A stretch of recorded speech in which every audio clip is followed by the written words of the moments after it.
Hi, I'm Dawn with Drucker Diagnostics, and today we're going to review how to use the TrueBond Veterinary Centrifuge Emergency Unlock. How to use the TrueBond Emergency Unlock. Before we get started, make sure you've tried all the usual methods to get your centrifuge open. If you need a quick review on the centrifuge lock system, click the video guide linked on your screen now.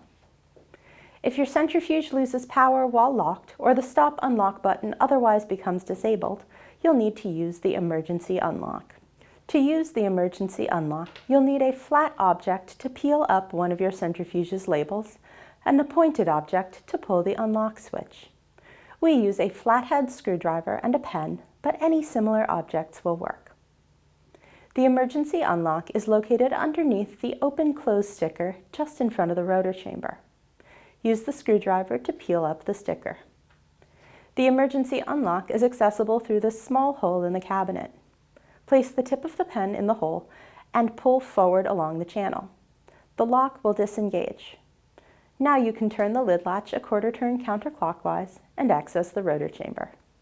Using the emergency unlock may damage your open-close sticker. If you need a new one, or if you have any questions about your TrueBond safety lid system, you can contact Drucker Diagnostics and we'll be happy to help. Thanks for watching and have a great day.